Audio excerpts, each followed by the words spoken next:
শ্রদ্ধেয় শিক্ষক শিক্ষয়িত্রী কর্মচারীবৃন্দ তথা আমার প্রিয় ছাত্রছাত্রীবৃন্দ,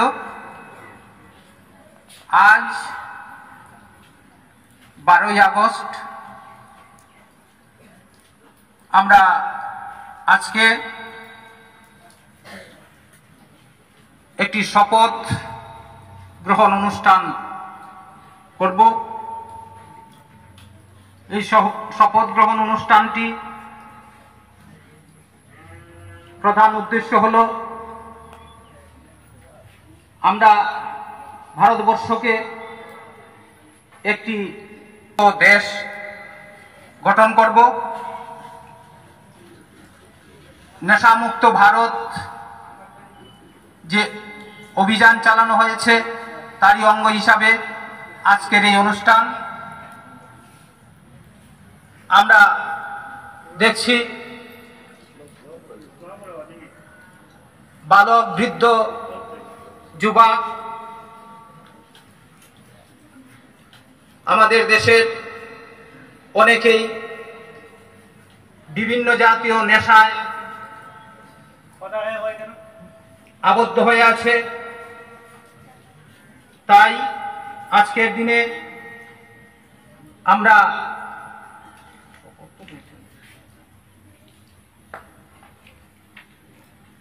যাতে আমাদের পরিবারের সদস্যগণ, আমাদের ভাই বোন,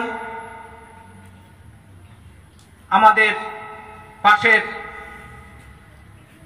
বয়োবৃদ্ধ মানুষেরা, তাদেরকে আমরা নেশামুক্ত করতে পারি, তার জন্য প্রতিজ্ঞাবদ্ধ হব। কারণ এই নেশা মানুষের জীবনকে শেষ করে দেয়, সে জীবনে আর অন্য কিছুই করতে পারে না, শুধু এই নেশায় ডুবে থাকে।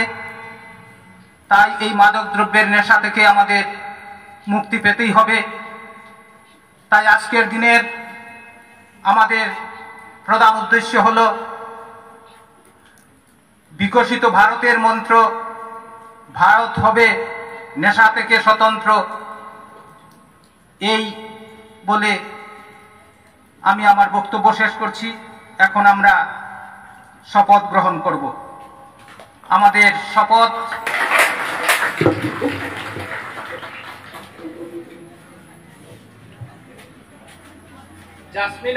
জাসমিনা প্রথমে বলবে, তারপর আমরা সঙ্গে সঙ্গে বলবো।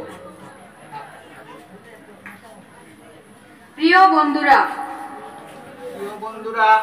তারুণ্য যে কোনো জাতির শক্তি এবং সমাজ ও দেশের উন্নয়নে যুবশক্তির গুরুত্বপূর্ণ অবদান রয়েছে। তাই মাদকমুক্ত ভারত অভিযানে সর্বাধিক সংখ্যক যুবকদের যোগদান করা অত্যন্ত গুরুত্বপূর্ণ।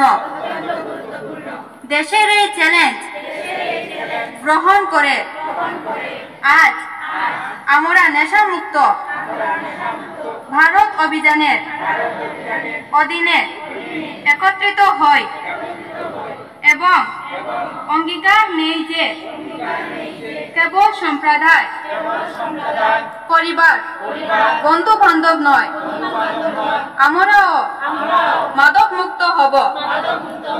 কারণ পরিবর্তনের শুরু নিজেদের থেকে করা উচিত। তাই আসুন আমরা সবাই মিলে আমাদের জেলা, রাজ্যকে মাদক মুক্ত করার দৃঢ় সিদ্ধান্ত গ্রহণ করি। আমি অঙ্গীকার করছি আমার দেশকে মাদক মুক্ত করতে আমি সাধ্যমতো যথাসাধ্য চেষ্টা করব। জয় হিন্দ।